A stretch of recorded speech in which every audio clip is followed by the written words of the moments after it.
நம்மோட இப்போ வந்து கடற்படை காவல் துணைத் தலைவர் சைலேந்திர பாபு இருக்காரு. அவர்கிட்ட கேட்கலாம். சார், இந்த ரோந்து விமானம் மாயமானது தொடர்பா என்ன மாதிரியான தேடுதல் பணி நடந்துட்டு இருக்கு, அதை பத்தி விரிவா சொல்லுங்க. இன்னைக்கு ஆபரேஷன் அமலா நடைபெறதா இருந்தது, இன்னைக்கு நாளைக்கும்.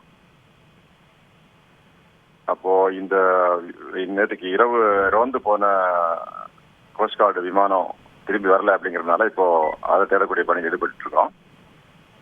நமது தமிழ்நாடு கடலோர காவல்படையில இருந்து சென்னையில இருந்து கடலூர் வரைக்கும், கடலூர்ல இருந்து ராமேஸ்வரம் வரைக்கும் 10 ரோந்து படைகள், அதாவது ஃபாஸ்ட் இன்டர்செப்டார் போட், அவங்க இப்போ அந்த தேடுதல் பணியில் ஈடுபட்டு இருக்கிறாங்க.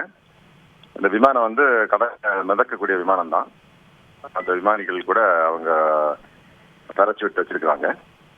எனவே அவங்க எங்கேயாவது கடல்ல அவங்க உதவி தேவைப்படுது அப்படின்னா நமது தமிழ்நாடு கடலோர காவல்படை இந்த 12 நாட்டிக்கல் மைல்ஸுக்குள்ள சென்னையில இருந்து ராமேஸ்வரம் வரைக்கும் நாங்கள் தேடுதல் பணியில் ஈடுபட்டு இருக்கோம். இப்போ சார், அந்த விமானம் கடைசியா எங்க இருந்து சிக்னல் கிடைச்சது, அதை பத்தின தகவல் ஏதாவது இருக்கா?